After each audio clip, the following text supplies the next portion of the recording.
Bonjour à toutes et à tous, je suis Yvan Kabakov, je présente l'émission Destination Francophonie sur TV5 Monde. Alors si en 2060 la francophonie compte 700 millions d'êtres humains, 3/4 d'entre eux auront moins de 30 ans et vivront majoritairement en Afrique.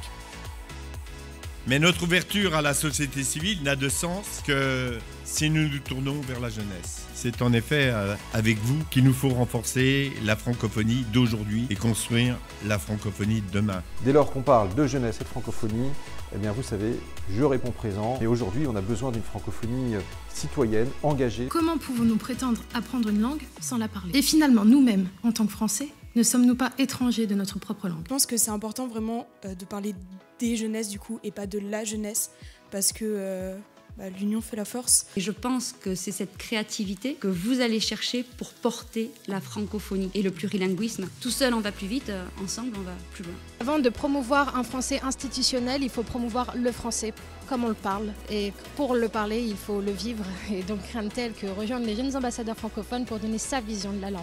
Ils mettent en œuvre et ils utilisent le français en tant que langue de travail, de coopération culturelle. Et donc je souhaite développer et mettre en avant leurs projets liés à la francophonie. Être jeune ambassadeur, c'est piloter un projet, je le disais, c'est être au service des autres, c'est défendre des valeurs, c'est tellement passionnant. C'est un atout de la France, les langues régionales. C'est encore plus important d'avoir des groupes hétérogènes pour réfléchir aux enjeux actuels. La jeunesse, elle désire s'intéresser à la question de la préservation de l'environnement. L'engagement francophone, c'est une affaire intergénérationnelle.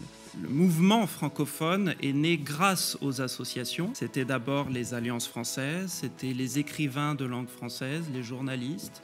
C'est pour nous un devoir de rappeler aux États et aux gouvernements leur engagement envers la jeunesse et de promouvoir le programme d'action mondiale pour la jeunesse. Soyez fiers encore une fois d'appartenir à cette communauté francophone. Faites-la rayonner partout, tout le temps, dans les territoires de France, d'Europe et dans l'espace francophone. Quand vous vous retrouvez avec un jeune de 10-12 ans qui agite